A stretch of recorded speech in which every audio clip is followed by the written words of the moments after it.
because I like to learn. And I was one thing, and I heard a brother on the YouTube ask you, is it okay to eat pork? Yes. And you said yes.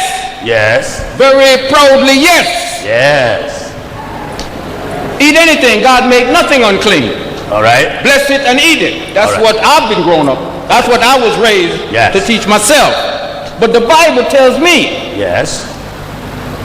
In the beginning, when God created, I don't know the Bible like you. That's all right. Right? I can't tell you about probably some things. I will ask you where it is. You can tell. I can quote it, but you can tell me where to find it. Yes, sir. But anyway. When God created heaven and earth and humans and all the things, he gave them instruction as to what to eat. Yes. And what not to eat. Yes. What to do, what not to do. You understand? Jesus. Well, you call Jesus, I call him Esau. Esau, yes. We say the same. Right? But Jesus came and he said, think not that I come to change the law. Yes. Think not that I come to change the law. What did he come to do? Fulfill it. Right. Or explain it to them where they didn't know it, because they didn't understand it good. Well said. Some of them didn't understand it, so he came to explain it just like he did with the Sabbath. Yes. He explained it to them. So if something is happening, it's not by purpose that you broke the Sabbath, but there's an incident. So do the incident and continue the thing. Yes, Even sir. me, you probably know today is Ramadan. Yes, it is. You understand? And certain things can happen in accident that might cause me to slip up with my Ramadan, but it won't be intentional. So I keep going. Anyway, God said, don't eat the pork. Okay. By the slivers and the chewing of the cord. Yes. He tells you what to eat and not to eat. Yes, and sir. chewing of the cord. Yes. He tells you what to eat and not to eat. Yes, and sir. one of them was the pork. Yes. The swine. Right. And I believe that. Yes. But then there came a man named Paul. Yes. Who to this day I cannot understand where he got his authority from. I don't eat it because the Old Testament said I don't. I don't eat it because I don't like it. What I mean, I don't eat beef. What I mean is that you okay to be eating. I heard I'm gonna show you why. Not doing it now. They were baptized in the cloud, in the sea, under Moses. We ain't baptized in the cloud, in the sea, under Moses now. They took blood from an unspotted lamb, put it over the doorpost so the death angel can pass by. We're not putting blood of a lamb now over our doorpost. The Old Testament pork, the Old Testament dietary law, the Old Testament was a shadow for the law. Follow me in your Bible. In the book of Hebrews chapter 10 and we're at verse 1. Listen. For the law having a shadow of good things to come. Now, Brother Rasul, that's your shadow right on the floor, correct? But is that actually you? You're the actual person. But that's the shadow. So Rasul would be the actual good thing to come. The shadow is not the real thing. But it looked like it. It moved like it. But it ain't the real thing. Listen at the Bible. For the law. Just a minute. Yes, sir. Can I ask one question before you go any further? You believe in the Old Testament now? What came in the New Testament from the Old, we still hold. So that's what I'm saying. You don't no longer believe in the Old Testament. Oh yes, I believe. The Bible still says this: all things must be fulfilled. So you still accept the Old Testament? Let me answer you, brother. Jesus said, all things must be fulfilled that are written in the law of Moses and in the prophets and in the Psalms concerning me. So there are many things in the Old Testament that did not come in the New Testament. Exactly, but it don't change. You said God don't change. He don't make mistakes. All right.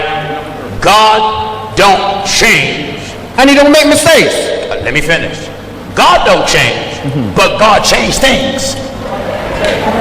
Does he not? Yes, I would say that. Oh, does he not? But he's not going to change his law. Just a minute. If he changed his law, then something was wrong. No. Yes. If he changed his law, then he did something wrong. All right. He didn't do anything wrong. All right. That's how I would look at it. All right. Let me. I just came to try to get a debate. I didn't come to debate right now. Yeah, so I'm not really prepared. But it's pork. That's one thing. Let's deal with pork. Let's talk about pork. All right. And Paul, because Paul is one who changed it to me. All right. And Barnabas. All right. That's God. Brother Rasul. He went against Christ. He went against God. So he's a false prophet. Come salam. What you want to debate, Pastor? You Sunni Muslim? You're a Muslim. All right, brother Muslim, what you want to debate Pastor Jennings about? All right, come on to the microphone.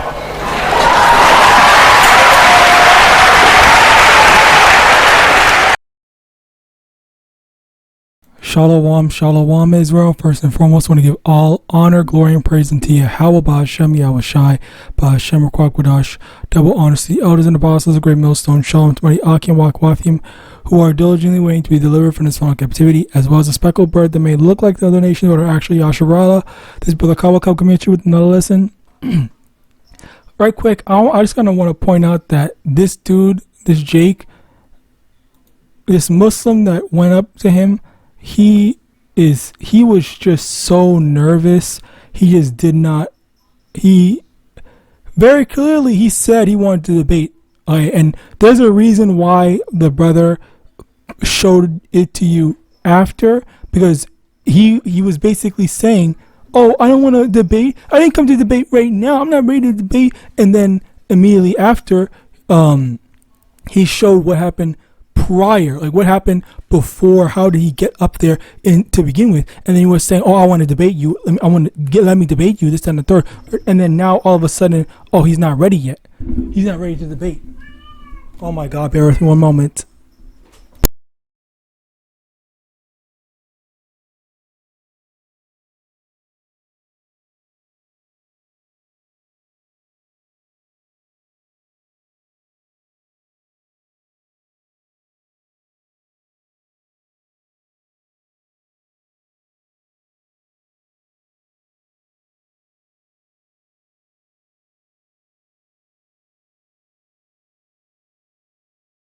Slakia. So as I was saying, he was acting like, oh, I didn't come here to debate you. Like, I'm trying to debate you. Need this, that, and third, whatever. But as soon as, which I noticed it right here, as soon as he said one thing that got the crowd cheering. All right, we said, oh, God doesn't change, but He does change things. All that shit. That was so fucking funny. I'm not gonna lie, shit was funny. And that was when you saw the dude, the Muslim, basically take the back seats, like, oh no, you know what, I shouldn't have come here. Oh, I'm not ready. This, that, and third, blah blah blah. And I'm scared. Oh my God, this is so funny to me. I'm not gonna lie. I think stuff like this is genuinely hilarious. Slocky, bear with me. Oh my God. Stuff like this is genuinely hilarious to me, because how is it that you are going to pretend you come over here with all this bravado, acting as if you are ready to do this debate, or I'm this passionate, zealful man. I need to defend the gospel. I need to do this and the third, whatever. Or not the gospel, but Islam and whatever. I'm gonna prove this man wrong and go to his place in his thing, and I'm gonna confound him in front of everyone. And then lo and behold, you're the one that's just backing down, because in all honesty, nothing that Gino Jennings said really like from this clip or whatever, but nothing that he said really just like decisively stopped anything. All that happened was that oh my God, all that happened was, holy shit, all that happened was that he said one thing, and then he just couldn't, he didn't get a chance to talk. The dude was not letting him talk, because Gino Jennings knows how to get the crowd to follow him. Gino Jennings knows how to, deflect and do all these debate tactics very clearly. We can see that. All right. So as a result of that, he didn't really address any of the things that was in on the thing. So rather than addressing it, he just kind of sidestepped it, kind of trying to say certain brownie things or whatever brownie points, trying to get brownie points with the crowd in order to make in order to demoralize. That's the word. Demoralize his debate opponent, which apparently it worked. It worked like a charm. It was very easy for him to do, because this dude just like he just backed down incredibly easily. All right. Now the thing here is, in regards to the actual debate topic, all right, it says eating, in terms of eating swine. Bear with me one moment. In terms of eating swine, now, is this allowed? No. The correct answer is no. It is not allowed. You're not supposed to eat swine. And funnily enough, the Muslim did say this. The Muslim did actually address this, and he's made good points. But again, he backed down because of the crowd. And that's the thing. If you aren't able to just accept that, yeah, not everyone is going to, agree with you and stuff like that. If you are more worried about what the masses say compared to what is objectively true, because that's how we are supposed to be. The majority of people are not going to follow and are not going to believe the things that we say, because YAHAWAH did not give everyone the eyes to see. The Lord blinded many people. All right. The Lord blinded many people so that certain people they only want to hear about deception, so that's the only thing that they will accept. All right. And with that, over here, Matthew chapter 5 verse 48, be ye therefore perfect, even as your Father which is in heaven is perfect. So how do we be perfect? So what is the baseline, not the baseline, but the formula, if you will, math term. What's a formula for being perfect? For an example, like there are these moral questions and stuff like that, like saying, oh, if someone gives you bread, or let's just say bread, for example, if someone gives you bread, and being that it is a gift, it's a gift from someone to you, and they made it with all their heart and stuff like that, and they really want you to eat it. But then you see someone that's homeless and say, hey man, can I get that bread? I need that. Then there is that moral question of, okay, well, what does the Bible say? What does YAHAWASHI say? And what is the right thing for you to do, in terms of, okay, do you give them the bread that someone worked so hard to do it? Which, that's that moral type of question where you think like, okay, well, I don't really know the question, or obviously both are good are objectively good. One is questionable and all that stuff, but yet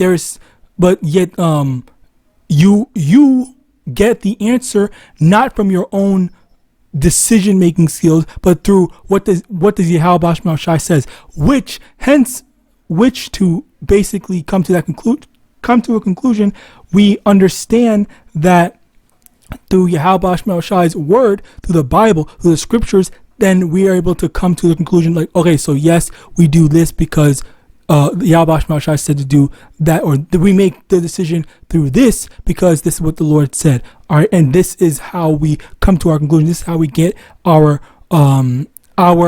understanding on how to make certain decisions, and by extension it also extends into stuff like the dietary law and other things as well, because you're not supposed to charge interest. One of the things is you're not supposed to charge interest against another Israelite, right? So if you borrow money, if someone borrows money, if a brother or sister borrows money from you, it's just, okay, well, just give them, they need to pay you back.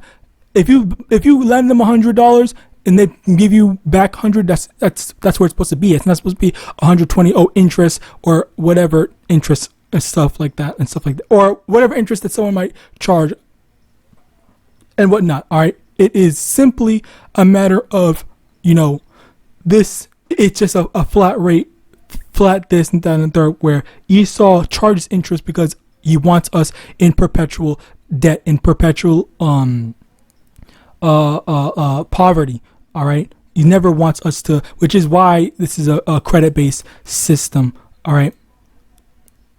1 Peter 2, verse 21, for even hereunto were ye called, because of Mashiach also suffered for us, leaving us an example that we should follow his steps. And this is another perfect example, because Yahawashi, all right, he basically was keeping the laws. And one of the things that he did was Passover. Okay, so if we don't need to keep the law, why did Yahawashi keep the Passover? But yet he's the example for us to follow. We're supposed to copy and do everything that he did, but yet we don't need to keep Passover. Or we only need to keep Passover. We only need to do certain things, or we only need to do this. Well, you did all this stuff. You want to pick and choose what you want to believe or what you think. And that's the thing. That's the thing about Christianity. It's they pick and choose. They think, oh yeah, it's bad to sleep with the neighbor's wife. It's bad to sleep with someone else, of course. But if you tell them don't eat pork, oh, that the Bible doesn't say that. The Bible doesn't do this, or the Bible says we can do whatever we want and whatnot. And that's the thing where they are picking and choosing what to follow. They are picking and choosing what to believe to do, what they believe they need to do, but it's not. They're not letting Yahawadah decide. Is this something that you need to do? Is this something that you don't need to do? All right. Hence that entire issue of is this lawful? Is this not lawful? And so on and so forth. Where again, it's solely dependent on, are they following with what Yahawadah said, or are they just only going through what's that damn term? Only going to do what the do what they think they need to keep. All right. Again, it's picking and choosing rather than letting Yahawadah decide where it's everything. You should be doing everything. All right.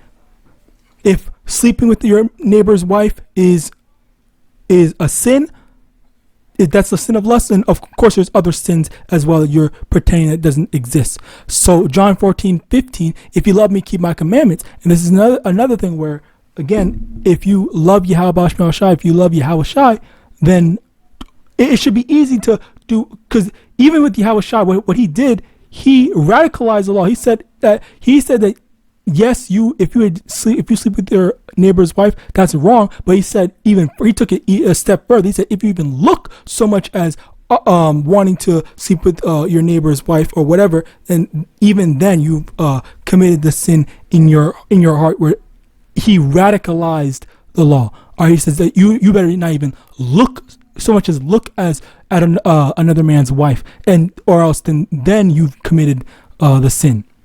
Matthew 7 verse 20, wherefore by their fruits ye shall know them. So by someone's actions, that's how you're going to know, oh, is this person from Yahawadah, or is this person from their own lusts? All right. Is this? No, it's not. James chapter 2 verse 14, what doeth it profit, my brethren, though a man say he hath faith and have not works, can faith save him? If a brother or a sister be naked and destitute of daily food, and one of you say unto them, depart in peace, be ye warmed and filled, notwithstanding ye give them not those things which are needful to the body, what doeth it profit? Even so faith, if it hath not works, is dead being alone. Yea, a man may say, thou hast faith, and I have works. Show me thy faith without thy works, and I will show thee my faith by my works. Thou believest that there is one power, thou doest well. The devils also believe in trouble. So basically the thing here is that you can't just say that your faith is enough, because the thing is that you say you believe, sure, that's good and all, but the devils also believe. The devils also acknowledge that, yeah, Yahawadah exists and whatnot, but how are we going to say that Yahawadah exists just as the devils, and then that's just the extent of that's just the extent of your faith of just believing, because it's the exact same. We're not going to call devils good people. Good. The devils are inherently bad. They're made to be bad, but you can't say that, oh, well, all you have to do is just believe, and then that's all that's it, and you're good. But does that mean that devils are also good because they just believe? And that's the that's the faith of Christianity, where all they do is just say they believe, and that's it. Matthew chapter 5 verse 17, think not that I'm come to destroy the law or the prophets. I'm not come to destroy it, but to fulfill. Verse 18, for verily I say unto you, till heaven and earth pass, one jot or one tittle shall no wise pass from the law, till all be fulfilled. Basically, the law is not done away with until everything is fulfilled, and everything has not been fulfilled. Yahawadah has not returned, and what's it called? Esau, Edom has not been destroyed. So you can't be saying shit like, the law is done away with because he fulfilled the law. Well, the law isn't not the law. Everything has still not yet been fulfilled. So we're under grace while under the law. So with that, I pray this lesson was edifying. I want to give all honor, glory, and praise unto Yahawah, Ba'ashem Yahawashi, Ba'ashem Kwakwadosh, double honor to the elders and apostles, great millstone, water ball, and shalom.